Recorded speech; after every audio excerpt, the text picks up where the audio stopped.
Just a quick video here on the Palmetto State Armory gf3 AK.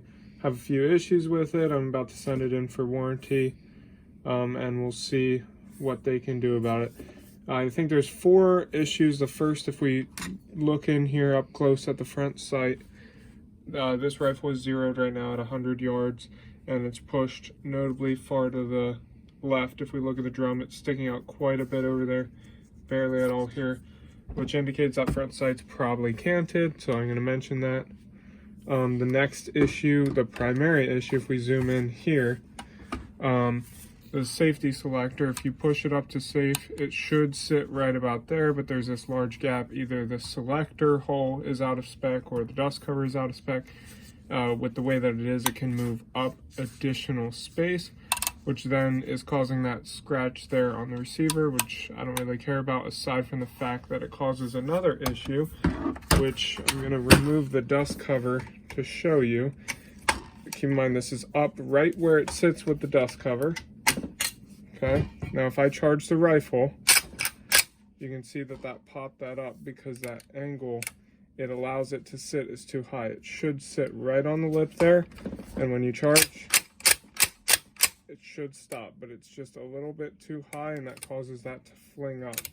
If this was a full auto safety selector, that could actually trip the sear, and that'd be a big issue.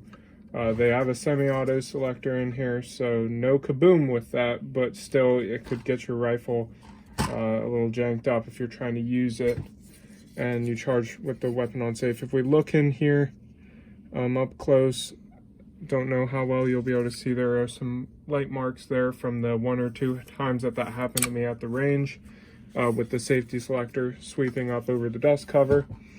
The next issue, so that's issue 1 on the front sight, issue 2 on the safety selector. Issue 3 is this charging handle.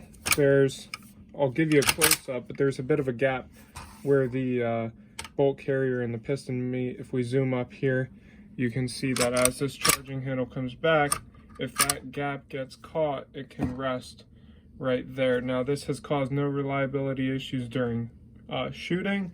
However, you can have hang-ups if you're cycling the action a little slowly.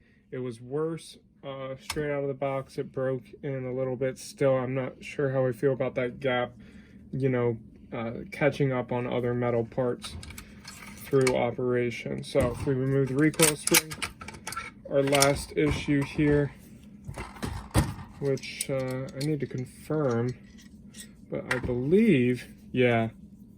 All right, so I'm gonna try and keep things quiet and just let you hear. There is a fair amount of wobble there.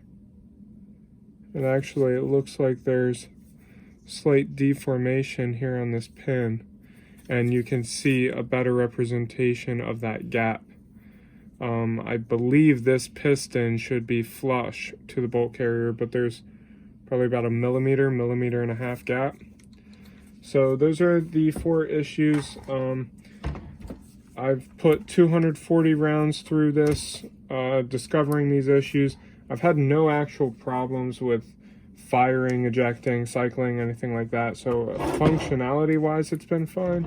But, I think some of these defects over the longevity could definitely cause excessive wear. And this safety selector thing, that's just downright unacceptable. So, yeah, I'll do an update video after I get this back, and hopefully all issues are fixed. I guess time will tell.